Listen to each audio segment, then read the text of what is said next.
le profil d'emploi des Québécois d'expression anglaise de la capitale nationale. Donc, notre mission, on en a parlé un peu tout à l'heure. Donc, on va sauter directement dans les statistiques. Donc, on s'est lancé dans cette initiative pour justement répondre à la question, quelle est la situation d'emploi des Québécois d'expression anglaise dans la capitale nationale? Pour justement répondre à cette question-là, on utilise les données qu'on retrouve dans le recensement du Canada. Pour nous, c'est vraiment, pas juste pour nous, mais en réalité, c'est la seule source de données qui fait le croisement entre les données linguistiques et les autres indicateurs économiques, là. Euh, Ceci dit, c'est aussi, il y a des limites avec cette base de données-là parce qu'elle n'est disponible qu'aux 5 ans. Donc, puis elle prend vraiment un aperçu d'un moment dans le temps durant l'année, souvent dans le mois de mai. Donc, c'est pas nécessairement des statistiques les plus à jour, malheureusement. Cependant, comme j'ai mentionné tout à l'heure, c'est vraiment euh, les données les plus à jour qu'on a qui vraiment tiennent en compte tous les facteurs qu'on essaie d'analyser. Euh, donc, là, c'est la deuxième fois qu'on fait l'exercice. La première fois, c'était avec les données du recensement 2016. Cette fois-ci, c'est avec les recensements 2021. Puis, pour bonifier un peu les rapports, cette fois-ci, on a inclus des données qualitatives avec nos données quantitatives. Donc, on ne s'est pas juste limité aux statistiques, mais on est allé faire des entrevues avec des groupes, justement, comme BEC sur le territoire et des individus aussi là, qui sont sur le marché du travail dans la région pour donner vraiment un aperçu plus euh, holistique, comme on dit en anglais, là, plus complet de la situation. Donc, c'est aussi important de noter que la définition qu'on utilise pour euh, nos rapports, c'est la première langue parlée, justement, qui comprend la langue maternelle de l'individu, qui prend en compte plutôt la langue maternelle de l'individu, la langue utilisée le plus souvent à la maison et sa connaissance des deux langues, qui est important pour nos statistiques portant sur le bilinguisme. Pour nous, la définition de première langue parlée est la plus inclusive et la plus pratique, car elle permet de dénombrer de façon réaliste les personnes susceptibles d'utiliser les services en anglais ou d'avoir besoin de d'autres services linguistiques spécifiques tels que des cours de français. Euh, donc, c'est vraiment, on utilise cette définition-là plutôt que langue maternelle, justement parce qu'elle est plus inclusive, parce qu'elle est plus représentative du besoin sur le terrain pour les services d'emploi en particulier, mais je pense que nos collègues chez CHSSN utilisent PLOP aussi là, comme leur définition. Donc, en termes de population, on voit que les Québécois d'expression anglaise pour le Québec en entier représentent à peu près 15% de la population totale. Cependant, notre communauté représente une très petite part de la population de la capitale nationale. Si on regarde un peu par MRC comment la population se divise, on voit que les plus grandes parts de Québécois d'expression anglaise sont dans les MRC de Jacques-Cartier, l'agglomération Jacques-Cartier et l'agglomération de Québec, avec une part quand même également distribuée là, à travers les autres MRC. Si on regarde la composition de la communauté, au sein de la communauté, on voit que, excuse, au sein de la population totale, on voit que les hommes et les femmes détiennent une part à peu près égale là, de la population. Donc, on peut 1,2% pour les hommes, 1,1% pour les femmes. Les jeunes d'expression anglaise représentent, et en fait, les adultes de 55 à 64 ans occupent la même part de la population. Et c'est la même chose pour les communautés de minorités visibles et les communautés immigrantes qui sont à 0,7% chaque. Et ensuite, la communauté autochtone là, qui est quand même assez petite là, dans la région. Et pour les communautés d'expression anglaise et pour les communautés francophones. Donc, en termes de population active, on voit que euh, bon, malgré la petite population dans la région, les Québécois d'expression anglaise occupent une part à peu près égale ou participent une part à peu près égale à la population active que leur part de la population euh, en général. Donc, il n'y a pas nécessairement de surreprésentation sur le marché du travail dans ce sens-là. On a peut-être une légère sous-représentation dans l'MRC de Jacques-Cartier, mais pour la plupart, c'est à peu près égal. Euh, On voit ici, par contre, c'est la même chose un peu pour la communauté francophone. Là. C'est une part à peu près égale sur le marché du travail que dans la population en général.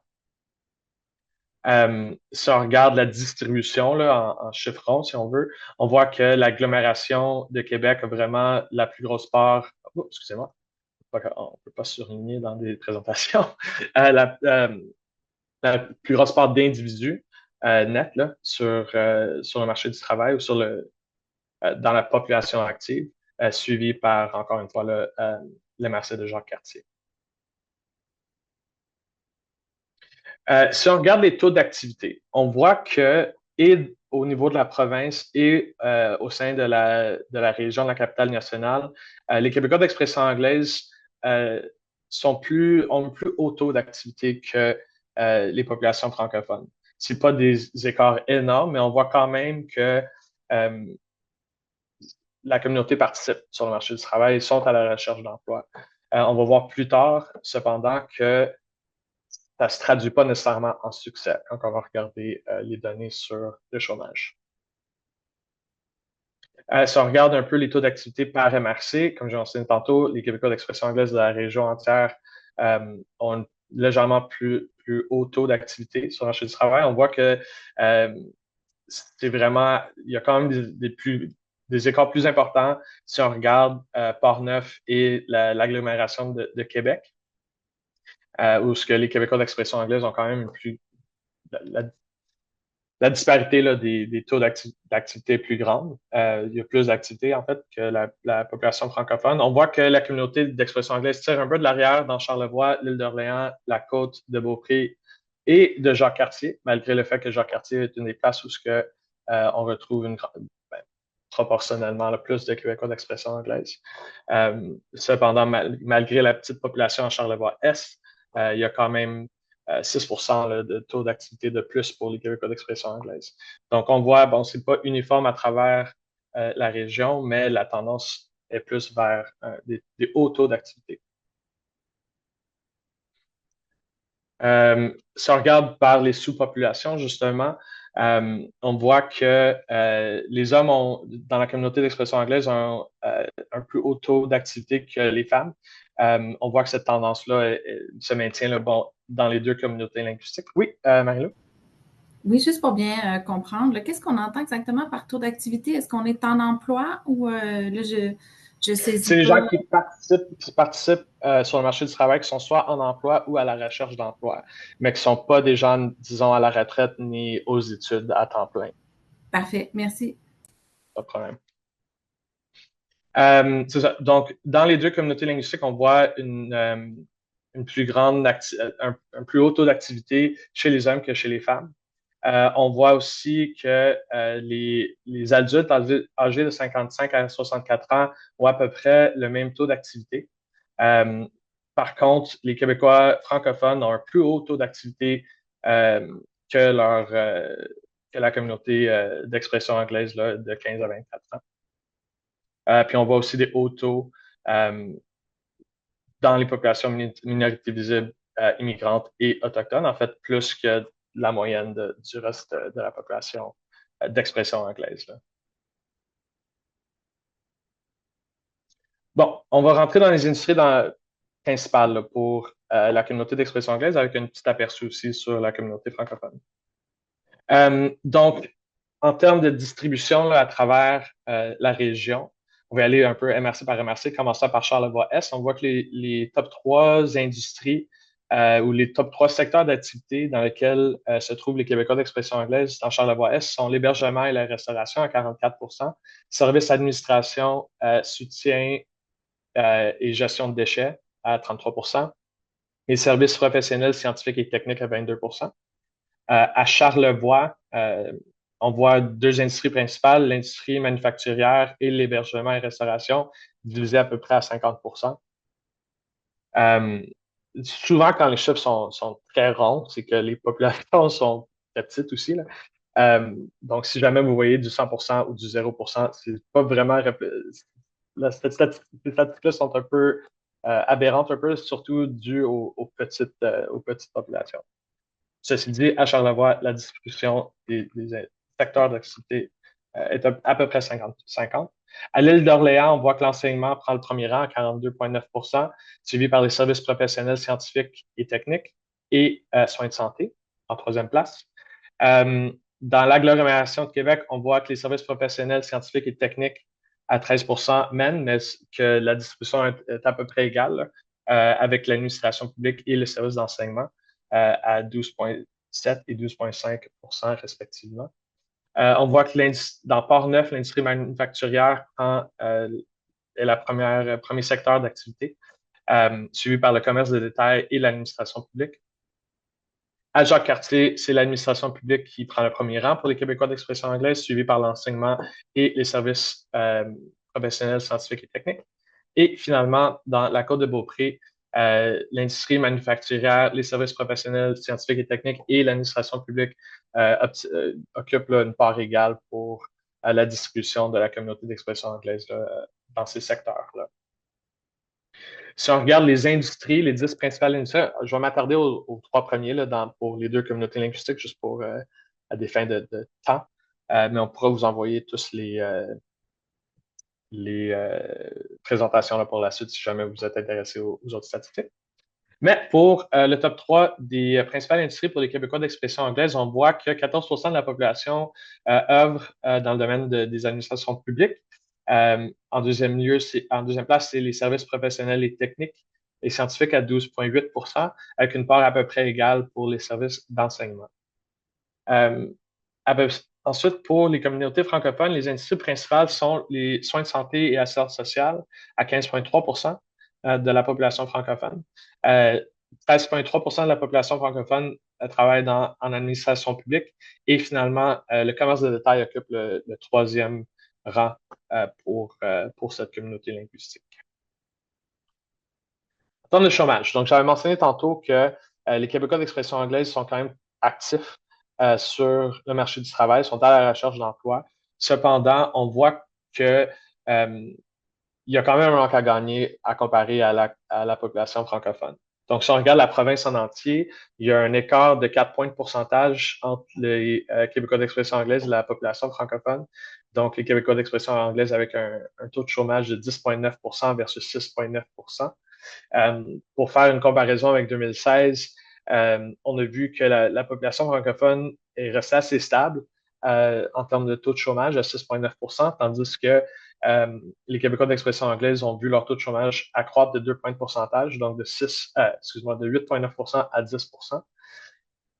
Dans la capitale nationale, on voit que le taux de chômage pour les Québécois d'expression anglaise est à 9 % versus 6,7 % pour la population francophone.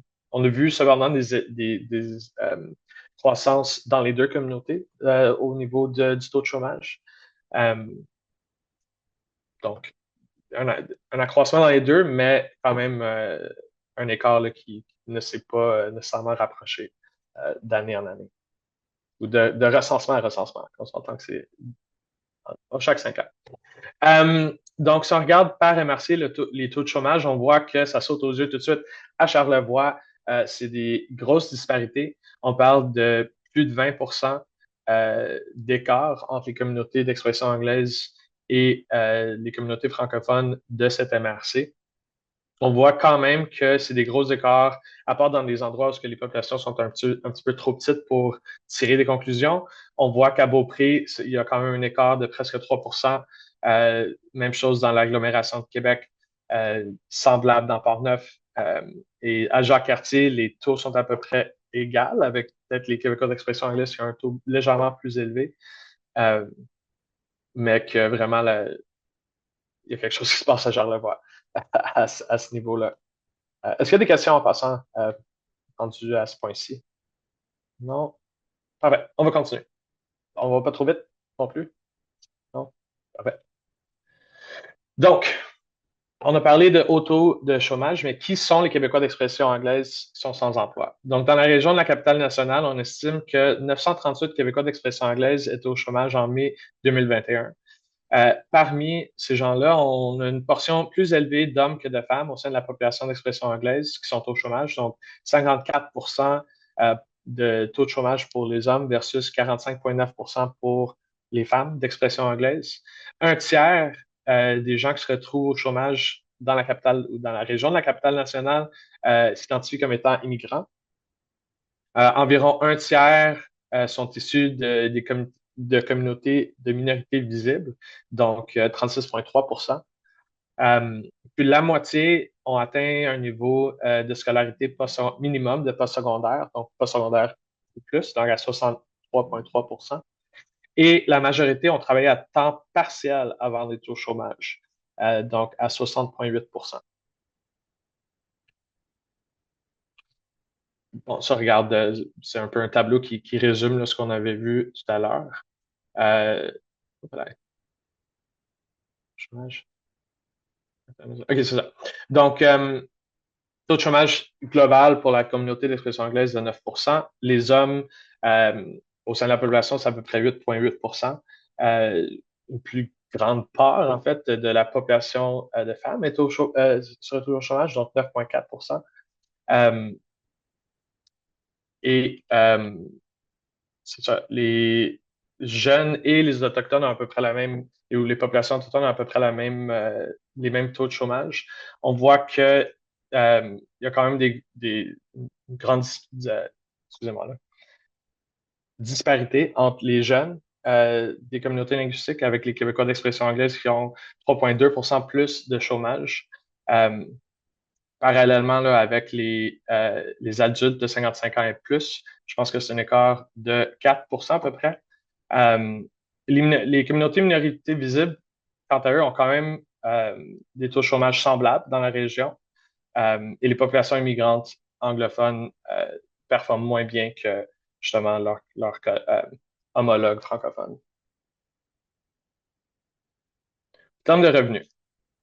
Donc, ce qu'on constate en termes de revenus d'emploi médian dans la capitale nationale, c'est que les Québécois d'expression anglaise tirent de l'arrière d'à peu près 5 200 dollars dans la région de la capitale nationale, ce qui est en ligne avec ce qu'on voit pour la province en entier. Euh, Si on regarde les MRC, on voit que, euh, en fait, l'île d'Orléans performe quand même bien en termes de revenus avec les Québécois d'expression anglaise qui gagnent, ça c'est médian, emploi, c'est ça, d'emploi, qui gagnent 10 000 de plus que leur homologue francophone. On voit aussi dans la Côte de Beaupré que les Québécois d'expression anglaise gagnent plus que leur homologue francophone. Et on voit qu'au Port-Neuf, c'est légèrement euh, plus aussi pour cette communauté-là. Cependant, dans l'agglomération de Québec, lorsque justement le plus de Québécois en somme totale, là, on voit que il y a quand même un manque à gagner de 8 000 en termes revenus d'emploi médian. Euh, Pareillement, à Charlevoix, on voit des gros écarts et à Charlevoix-Est, un écart d'à peu près 3 200 à ce niveau-là. Si on regarde parmi les sous-groupes dans nos groupes linguistiques, euh, on voit que, bon, d'abord, les hommes gagnent quand même beaucoup plus que les femmes au sein de la communauté d'expression anglaise, euh, que les femmes francophones aussi gagnent quand même euh, presque 5 000 de plus que leurs homologues. Les francophones gagnent plus que les anglophones, excusez-moi, euh, chez les femmes dans les deux communautés linguistiques. On voit cependant que les jeunes d'expression anglaise gagnent un peu plus que leurs homologues francophones, euh, mais que c'est vraiment et puis que excusez-moi, que les autochtones aussi gagnent, les communautés autochtones aussi gagnent un peu plus que leurs homologues francophones malgré leur petite présence là, sur le territoire. Je pense que c'était 0,1% qu'on avait vu tout à l'heure de la population. Cette année, ou pour cette édition de nos profils, on a aussi inclus des statistiques sur les taux de faible revenu. Donc, ce n'était pas des statistiques qu'on avait pour notre dernière édition de ces rapports-là, mais on a pensé que c'est important à rajouter pour vraiment donner un vue d'ensemble. Donc, ce qu'on constate, c'est que 10,1% de la population d'expression anglaise habite à ou sous le seuil de faible revenu dans la région de la capitale nationale versus 5,1% pour la communauté francophone.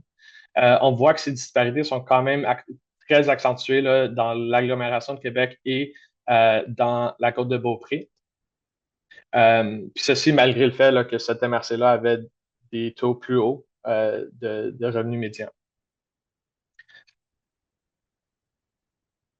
Donc, en termes d'activité professionnelle, ici, on va regarder, c'est ça, les tendances vers soit travail à temps partiel ou temps plein et aussi le nombre de semaines travaillées.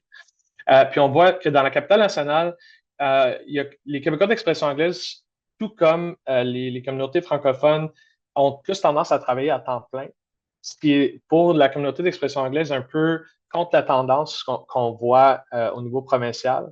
Euh, c'est pas nécessairement comme 60-40 la disparité, mais généralement, à travers la province, les Québécois d'expression anglaise ont plus tendance à travailler à temps partiel. Ici, c'est un peu l'inverse. Puis on voit aussi encore une fois l'île d'Orléans qui a le plus haut taux de temps de travail à temps plein, mais à travers là, la région, dans pas mal dans toutes les MRC, c'est la majorité de la population qui travaille à temps plein. Et ce qui est aussi un peu à l'inverse de la tendance qu'on voit, malgré le fait que, bon, pour la région en entier, les Québécois francophones travaillent plus à temps plein, à des parts assez égales là, avec le reste de la province. On voit quand même que dans certaines MRC, c'est pas nécessairement le cas. Donc, Charlevoix-Est, Charlevoix, notamment, là, qui ont moins que une plus grosse part de la population, plus grosse part de la population qui travaille à temps partiel. En termes de nombre de semaines travaillées, on voit qu'en moyenne, les Québécois d'expression anglaise ont tendance à travailler moins de semaines que leurs homologues francophones. Donc, en moyenne pour la région, c'est 39,9 semaines travaillées pour les Québécois d'expression anglaise versus 42,3.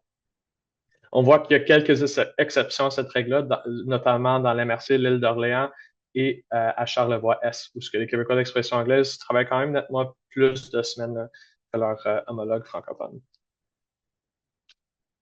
En termes d'éducation, donc on a mentionné un peu tantôt là, quand on parlait de chômage, mais on voit ici que la majorité de la population d'expression anglaise a quand même un certificat, diplôme ou grade d'études postsecondaires, donc à 70,2 seulement 20,5 de la population a juste un diplôme secondaire et 9,2 de la population n'a aucun certificat, diplôme ou grade.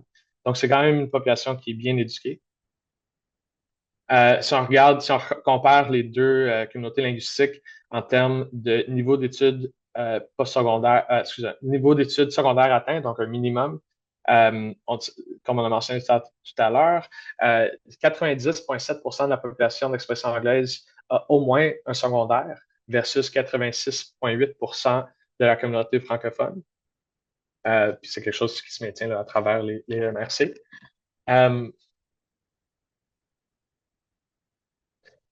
Et en termes de taux de bilinguisme, c'est vraiment, c'est pas nécessairement proche. Ici, par contre, quand on parle de bilinguisme, on parle de connaissance des deux langues. Donc, on parle pas nécessairement de maîtrise des deux langues. Donc, c'est une capacité de s'entretenir sur une base informelle, aller commander un café, disons, au Tim Hortons, quelque chose comme ça. Donc, avec cette définition, avec cette perspective, on voit que 84,6 de la population d'expression anglaise s'identifie comme étant capable de tenir une conversation dans les deux langues officielles versus 44,7 de la population francophone. Puis encore une fois, c'est quand même des gros écarts là, dans toutes les MRC.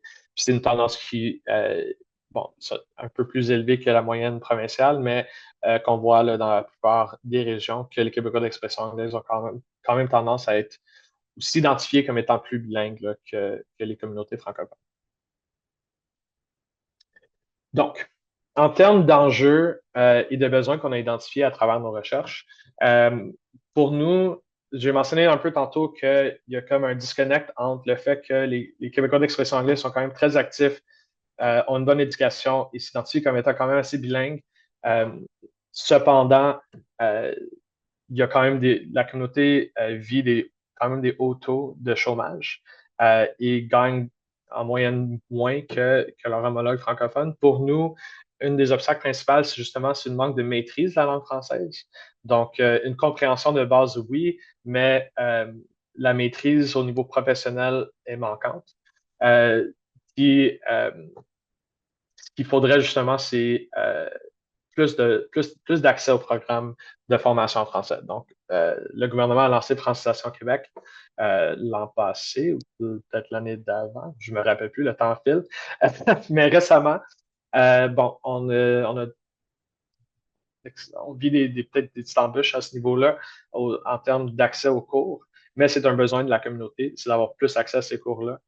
Euh, il y a un enjeu de formation aux compétences non techniques. Donc, oui, il y a des cégeps anglophones dans la région ou des cégeps avec des programmes ou des cours en anglais, du moins dans la région. Cependant, si les gens veulent poursuivre une éducation postsecondaire ou d'autres certificats ou degrés qui ne sont pas nécessairement offerts dans la région, ils doivent quitter la région. Euh, donc, c'est de même pour l'enseignement professionnel et postsecondaire, j'ai un peu mentionné déjà. Il y a un manque d'alignement entre les compétences des gens qui partent et reviennent et la disponibilité d'emploi qui rejoint leurs compétences. Et aussi un manque d'accès à des services d'emploi en anglais dans la région. Donc, VEC font de leur mieux pour servir la population, mais il y a quand même des enjeux de distance. Il y a plusieurs enjeux qui bloquent euh, le, le plein accès là, à ces programmes-là qui pourraient justement aider les populations d'expression anglaise. En termes de recommandations, donc, on demande au gouvernement de reconnaître que les Québécois d'expression anglaise constituent un groupe sous-représenté sur le marché du travail, ce qui a été fait. Donc, on a réussi à faire créer un comité consultatif au sein de la CPNT. Cependant, on va plus loin, on propose de développer des programmes ciblés à l'apprentissage du français et des programmes professionnels intégrés à l'emploi. Parce que comme j'ai mentionné tantôt, il y a un manque d'accès justement aux cours de français. Souvent, même si les cours sont offerts dans la région, il y a d'autres enjeux qui viennent, soit pour les coûts reliés à ces cours-là ou des enjeux de vie. Donc, si on termine le travail puis que notre cours de 3 heures en français est à la fin de la journée, mais on a des enfants, c'est des enjeux de service de garde, c'est des enjeux plusieurs enjeux connexes. Donc, on demande au gouvernement d'investir plus dans des programmes qui sont intégrés au travail, euh, en plus de donner plus accès là, aux cours de Francisation Québec. Dans ce sens, améliorer et élargir l'offre de formation professionnelle en français, d'adapter et développer des services et des programmes publics d'emploi existants pour atteindre les Québécois d'expression anglaise. Donc, encore là, c'est d'inclure, c'est pas assez de reconnaître que la communauté est sous-représentée sur le marché du travail, mais de nous inclure dans les plans d'action du gouvernement en termes de programmes publics à l'emploi. Malheureusement, dans les 2 derniers plans d'action qui ont été émis par le ministère de l'Emploi, les Québécois d'expression anglaise ne figurent pas parmi les populations cibles, malgré plusieurs demandes à cet effet. Donc, on demande aussi d'améliorer l'accès au programme de formation professionnelle et à l'enseignement postsecondaire en anglais dans la région et finalement de renforcer les partenariats avec des organisations locales comme BEC qui desservent la communauté d'expression anglaise afin justement de s'attaquer aux problèmes d'emploi auxquels la communauté fait face, mais aussi aux problèmes d'immigration. Donc, quand les gens partent pour justement aller étudier ailleurs et ne reviennent pas nécessairement. Donc, ça fait pas mal le tour de la présentation d'aujourd'hui des statistiques. C'est sûr qu'on rentre un peu plus en détail sur quelques autres éléments dans le rapport qui est publié et disponible maintenant sur notre site web.